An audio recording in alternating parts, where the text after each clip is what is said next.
그리고 평화, 또 모든 고난과 질병에서 나음으로 회복할 수 있도록 하신 주님과의 관계가 더욱 친밀해짐으로 무엇이든지 고침을 받고 또 새롭게 될 수 있다는 믿음의 확신이 더욱 깊어지기를 예수님의 이름으로 축원합니다. 아멘. 오늘 말씀은요, 이미 구약시대에 예수께서 이 땅에 오셔야 하는 근거에 대해서 이사야 선지자를 통해 하나님께서 알려주신 말씀입니다. 이 말씀을 실행하기 위한 그 예수님의 또 순종의 큰 의미를 전하기도 하는 말씀이지요. 우리가 살면서 지나치고 만나는 사람들을 이렇게 보게 되면 아무런 문제가 없어 보이는 것 같아요. 하지만 모든 사람은 각자 저마다의 병을 가지고 있습니다. 이것은 육체적인 질병뿐만 아니라 마음의 병이요, 또 영혼의 병을 말하기도 합니다. 어떤 이는 부모로부터 그 어려서부터 받은 상처로 평생을 마음에 두고 한숨을 짓고 원망하는 그런 마음의 병을 가진 사람입니다. 또 지독히도 가난했던 그 어린 시절이나 과거, 또 지금 현재로도 그러한 어떤 물질적인 어려움으로 인해서 그 어려움을 겪다가 그곳에서 벗어나지 못하고 마음마저 가난해지는 그러한 병을 가진 사람도 있습니다. 또 부부든 친구든 사랑했던 사람들에게 어떤 관계로 인해서 배신을 당했던, 또 그렇게 관계로 입은 상처로 인한 깊은 병을 앓고 있는 사람들도 있습니다. 그런가 하면 또 아무리 해도 나아지지 않고 좋아지지 않는 육체적인 병으로 그렇게 힘들게 살아가다가 그 육체적인 병이 마음의 병으로 치유되지 못하는 병으로 나는 안 되라는 이런저런 병들어 살고 있는 나를 비롯한 우리 주변의 많은 사람들을 볼 수가 있습니다. 이렇게 살아가다 보면요, 이렇듯 수많은 병고에 시달리고 또 그런 굴곡과 아픔을 가지고 살아갈 수밖에 없음을 우리는 실질적으로 이제는 고백을 해야 됩니다. 그것이 아닌 양 감추려 하고 또 그것을 누군가에게 얘기하길 꺼려 하다 보면 결국에 그것이 계속되는 아픔의 연속으로 질고로 이어질 수밖에 없다라는 겁니다. 그런데 문제는요, 이러한 것들이 예수 믿는 사람이라고 예외가 아니라는 거죠. 믿는 사람이든 믿지 않는 사람이든 똑같이 아프고 똑같이 슬프고 똑같은 마음에 든 한도 있고 또 쓴맛도 보게 되고, 그런데 많은 교인이요 믿는다고 하는 사람들이 이게 잘못되어지는 것으로 오해를 하는 것들이 있는데, 예수를 믿으면 그 순간 모든 것이 회복되고 상처가 치유되고 없는 것은 있게 되고 이렇게 된다는 그러한 근거 없는 믿음이 잘못되어질 때가 있습니다. 그게 다 풀릴 거라는 생각을 갖는데 그게 왜 어느 순간에 이게 곧바로 그것이 이루어지지 않으면 곧바로 실망을 하고 또 다른 상처를 만들어내요. 그러다 보면 오히려 믿지 않는 사람들보다도 훨씬 더 고약한 마음의 상처를 받아요. 그래서 나 혼자만의 상처를 받는 것이 아니라 그 받은 상처를 여기저기 내 옆에 있는 자 곁에, 심지어 가족에게들까지도 그 상처를 전달하는 자가 됩니다. 예수님 당시에도 그때의 사람들도 모두 이와 같았다는 거예요. 이유가 뭡니까? 이건 바로 모두가 조급함 때문입니다. 그 조급한 마음에 그 아픔의 원인이 무엇인지는 알려고 하지도 않고 그저 그것을 건너뛰고 그 다음에 해결받았음부터 마구마구 기대함으로 이루어지는 병 아닌 병이 생겨나는 겁니다. 그러다 보니까 그 해결만을 위한 극단적인 처방을 위해서 이리 뛰고 저리 뛰고 이리 찾고 저리 찾는 모습들이 보여요. 교회를 섬기고 목회를 하다 보면요, 이게 하루 지나가면서 또 한 사람 한 사람을 만나가면서 묘한 요령이 생겨요. 교회에 새로 오는 분들을 보고 또 상담을 해오는 분들을 이렇게 대하다 보면 아하, 저 사람은 조금은 경계하고 지켜봐야 되겠구나 하는 사람. 대부분 그런 사람들이 뭐냐면 우리 교회를 처음에 왔거나 나하고 한두 번 만나서 상담을 했는데 곧바로 모든 것이 해결된 양 막 떠벌리는 사람. 그리고 이전에 있었던 그 교회나 이전에 만났던 목사들이나 이전에 만났던 어떤 성도들의 관계를 전부 그 아래 것으로 생각하고 거기선 답이 없었다는 얘기입니다. 그러면 목사들이 참 기뻐해야 되는데 초창기에 나도 그렇게 기쁜 말인 줄 알아요. 근데 그렇게 조급한 자들은 분명히 또 다른 곳에 가서 똑같은 이야기를 합니다. 그래서 경계 아닌 경계를 하는데 그렇다고 그를 내치는 것이 아니라 그것을 좀 더 깊이 있게 봅니다. 제가 여러분들께 가끔 또는 자주 부탁드리는 것 중에 하나가 뭐예요? 우리 교회 홈페이지에 들어가셔서 거기 보면 기도를 바라고 글을 올리시는 분들이 있어요. 얼마 전에 말씀드렸던 그 아이, 그 자녀 둘째 아이를 임신했을 때 그 임신병으로 큰 아이를 못 살리고 그래서 원수지간처럼 됐는데 그 아이가 지금 중학교 올라가면 너무 걱정입니다 라고 우리 함께 기도하자고 했었죠. 어제 글을 보내왔어요. 그 집사님이. 목사님 아이가 학교에 갔는데 이제 친구가 생겨서 무슨 뭐 저 핸드폰에다 친구 사진도 올리고 거기에다가 뭐 친구 이름 2명이나 친구도 없었답니다. 이 아이는 그 마음의 병, 부모로부터 얻은 그 마음의 병을 계속 갖고 있어요. 근데 부모님은 너와 어떤 관계입니까? 라고 묻는 질문에는 아무런 답을 안 썼더라고요. 그러니까 아직까지 덜 풀린 거예요. 그래서 제가 그 밑에다 그렇게 썼어요. 다음번에 지금처럼 기도하고 우리 예원의 가족들도 함께 기도하고 힘을 보태고 있으니 다 잘 될 터인데 다음번에 아이가 그것을 쓰는 기회가 있다면 그 칸에는 이렇게 적을 겁니다.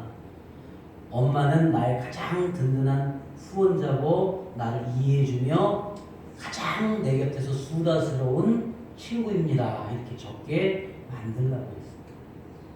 우리가 헛되고 잘못된 것에 바람잡듯 잡을 것이 아니라 아픔이요, 힘듦이요, 어려움이요 예수님 앞에 수다스럽게 이야기할 수 있는 친구들이 되어질 때에 가장 큰 복락의 사람이 된다는 것을 믿으시기 바랍니다.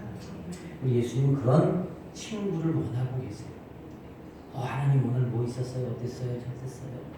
이주알고주알 이야기할 때 이것을 사람에게 얘기할 것이 아니라 목사에게 얘기할 것이 아니라 먼저 하나님 앞에 내 모든 것들을 꺼내어 수다스럽게 이야기하는 기도하는 자가 되었을 때에 바로 우리의 그 마음의 병이나 우리의 잘못된 것들을 다 대신 치우신 그 예수께서 모든 것을 해결하고 응답 주시리라고 믿습니다.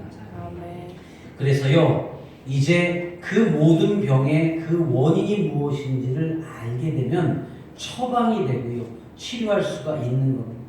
그래서 바로 이 사순절이 그와 같은 시간이요 내 삶의 근본과 원인을 찾는 시간이 되어야 할 줄로 믿습니다. 왜요? 그 원인만 알면 치유가 되고 회복하는 것은 분명한 사실이기 때문이죠. 그래서 하나님께서는 더 이상 죄로 인해 믿는 자들마저도 물들고 속죄받을 수 없는 지경에 이를까 싶으셔서 독생자 예수 그리스도를 우리에게 보내셔서 우리가 치러야 할 죄의 값을 대신 감당하게 하셨고 우리 대신에 상처받으시고 우리 대신에 고통을 당하셨고 우리 대신에 죽게 하심으로 이와 같은 죄 그 문제를 예수님을 통해서 해결하셨다라는 겁니다. 또 예수님의 상처가 우리를 치유하게 하는 하나님의 처방이었고 이사야 선지자를 통해서 장차오실 예수님의 고난을 예언하고 있는 것이지요. 이 고난과 고통과 질고와 병이 어디서부터 오는가? 그 원인은 바로 우리가 살아오면서 날마다 짓는 죄요 이미 이전에 우리도 알지 못했던 그 원죄에 의한 것으로 인했다라는 그 죄의 값을 우리가 먼저 뿌리로서 알고 있어야 원인으로서 알고 있어야 치유가 됩니다. 또 그것을 인정해야만 되는 거예요. 그래서 죄는요 반드시 그 대가를 치러야 한다는 겁니다. 하나님의 보내심을 받고 이 세상에 오신 예수님은 죄가 없는 하나님의 외아들이 있어요. 독생자세요. 그 예수님이 우리의 죄값을 대신 치르기 위해서 온몸은 채찍으로 맞아서 만신창이 되었고요.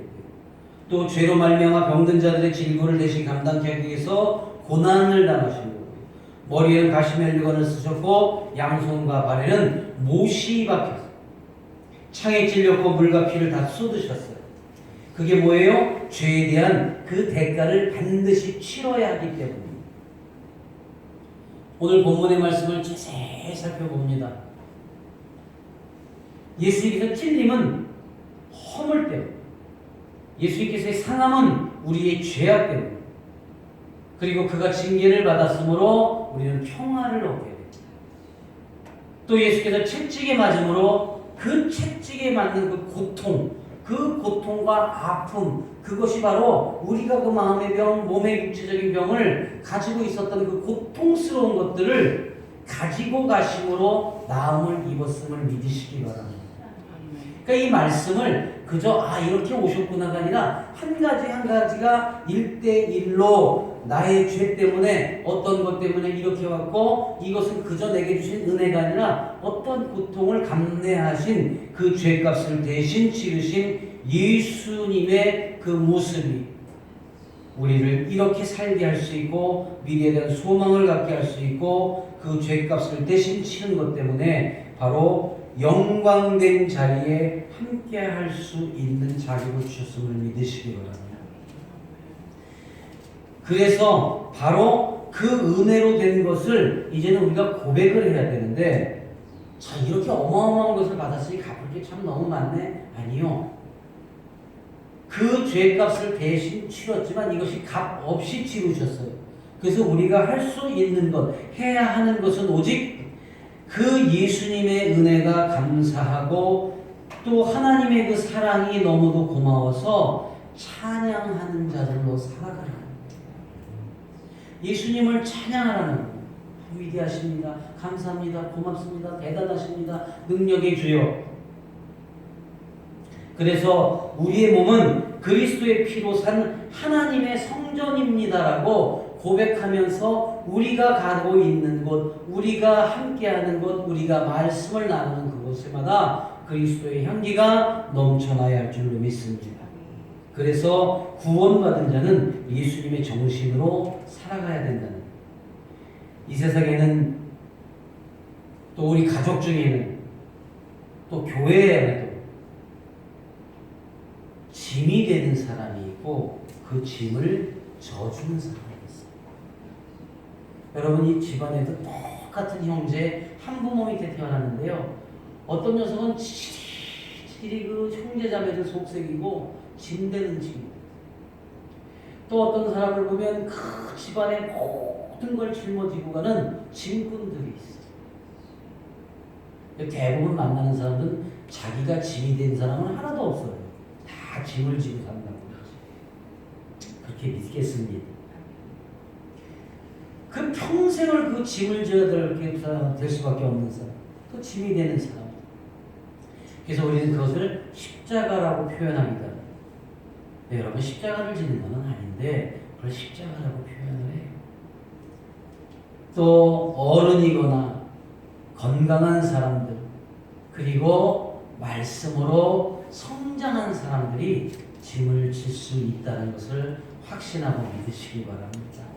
그럴 만한 힘이 있기 때문에, 그럴 만한 자격을 갖췄기 때문에 우리 주님이 그렇게 세우셔서 내 집안이든 내 직장이든 교회든 어느 곳에 가더라도 짐을 질 수 있다는 것은 하나님께로부터 능력을 인정받는 탄탄한 자요, 신뢰하는 자, 사랑받은 자인 것을 믿으시기 바랍니다.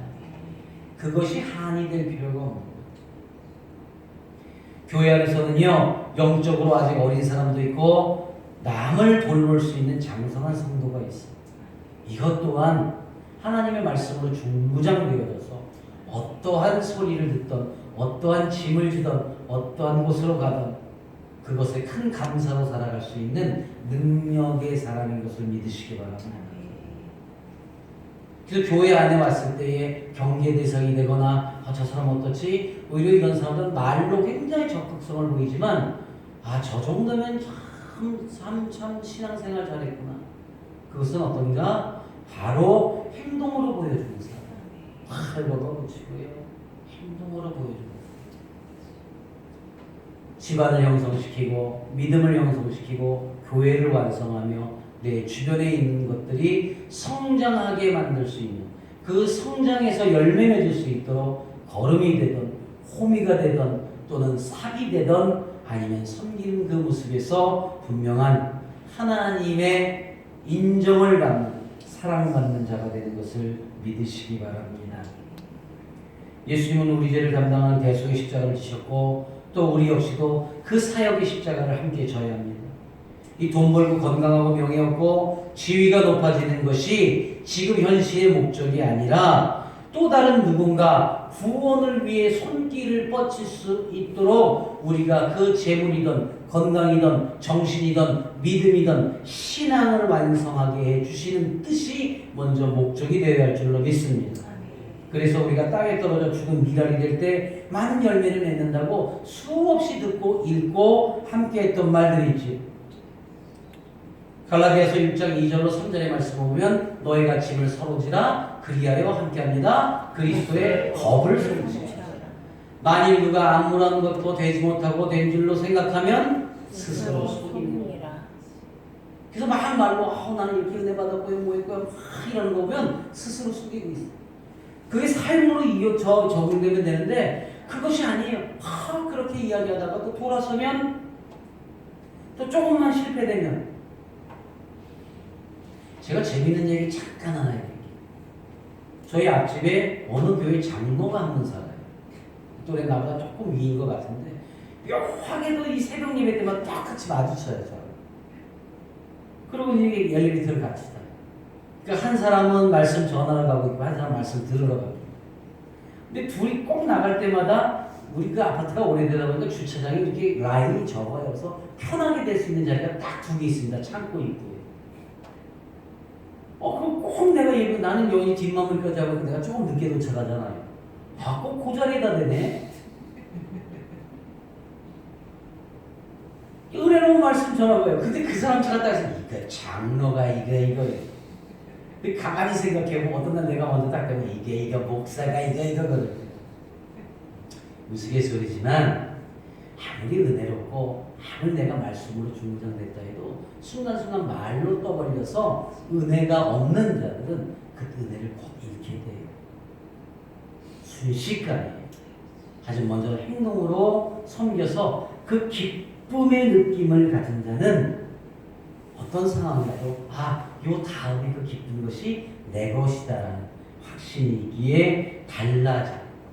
그래서 우리는 그 서로 짐을 지라는 것이 바로 예수님의 법을 지키라는 거예요. 성취하라는 거예요.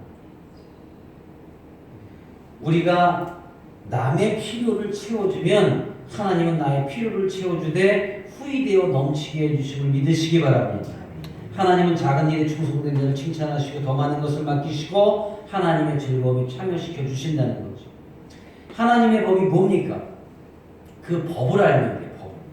그것만 지키면 된다고 하셨어요. 그 법이 예수 그리스도가 이 땅에 오실 때에 천사를 통해서 미리 주신 말씀이잖아요.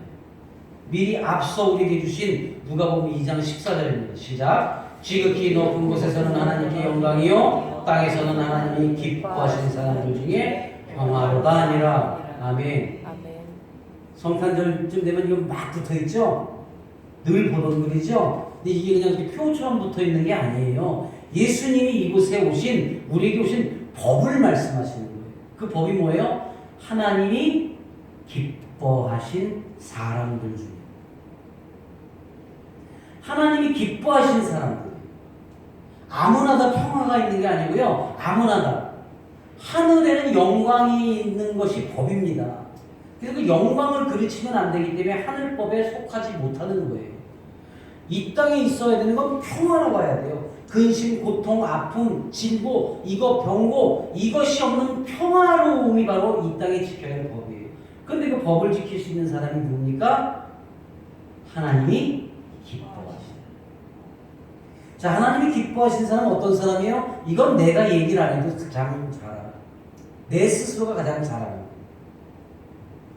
하늘에는 영광의 법이고 이 땅에서 하나님이 기뻐하시는 사람 그 사람으로 살아가는 것이 바로 하나님의 법이요 예수께서 이 땅에 오신 그 이 땅의 법을 만들어 주시기 위해서 오셨다는 것을 확신하시기 바랍니다. 여러분, 법을 어기는 것은 살 수 없다라는 거잖아요. 범죄자잖아요. 그래서 죄를 지었다는 거예요. 우리는 날마다 죄를 만들어내고 있거든요. 이제 우리의 구원자 예수님을 이 땅의 평화로운 자로 하나님께서 기뻐하시는 자로 되었을 때는 바로 그 예수 그리스도를 전하는 전달자가 되는 거예요. 구원받은 성도는 예수님이 구원자신 모든 사람에게 전하여야 됩니다. 그러기 위해서는 내가 먼저, 가장 먼저 해야 될 것은 내가 먼저 복음화되어야 된다는 거예요.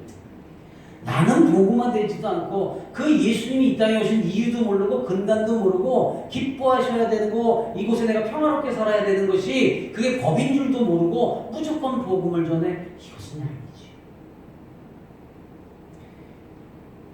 우리가 믿고 따르고 행함으로 하나님이 기뻐하신 성도가 되어 이 준비하는 것, 바로 이것이 마가복음 16장 17절로 18절의 말씀을 통해서 이러한 자들이 가질 수 있는 그 어떤 영광이 무엇인가? 믿는 자들에게 이런 표적이 따르리니 곧 그들이 내 이름으로 귀신을 쫓아내며 새 방언을 말하세요. 중언부언하는 것이 아니라 새로운 기도할 수 있는 능력을 주신다는 거예요. 뱀을 집어올리며 함께합니다. 무슨 독을 마실지라도 해를 받지 아니하며 병든 사람이 손을 얻은즉 나으리라 하시더라. 아멘. 하나님의 법을 지켜서 하나님이 인정하고 그 복음화되어진 사람들은 거칠 게 없어요. 무엇을 먹어도 병이 안 생긴다는 거예요. 독을 먹어도 해를 받지 않는다는 거예요. 독 있는 뱀을 집어들어도 물리지 않는다는 거예요. 그리고 병든 사람의 머리 위에 손을 얹던, 병든 사람에게 손을 얹던, 기도를 해주던 나음이 있는데 어떻게 해요? 내가 먼저 나음이 있었기 때문에 전해줄 수 있는 그런 능력의 자들이 된다는 것을 믿으시기 바랍니다. 우리가 이것을 사모해야 되는 거거든요. 하나님이 기뻐하시는 일을 하는 믿는 자는 하나님이 그를 가만히 내버려 두시지 않아요. 혼자 놔두지 않으세요. 언제나 동행해 주심으로 내 죄를 때마다 사함받게 하시고 또 모든 질고와 병에서 벗어나서 다시 새로운 살이 돋아나는 그 모습을 알게 하시는 것을 믿으시기 바랍니다. 이런 모든 질고와 병에서 벗어나서 다시 새로운 살이 돋아나는 삶, 얼마나 멋집니까? 얼마나 기쁜 일이고 얼마나 평화롭습니까? 이제 이 사순절을 통해서 복음의 근원이 되고 세상 끝날까지 항상 주님과 함께 하겠다고 그 약속하고 약속받은 그 말씀에 합당한 자격을 갖출 수 있기를 예수님의 이름으로 축원합니다. 아멘. 하나님 아버지 감사합니다. 우리를 모두 조건 없이 사랑하시는 주요, 또 예수님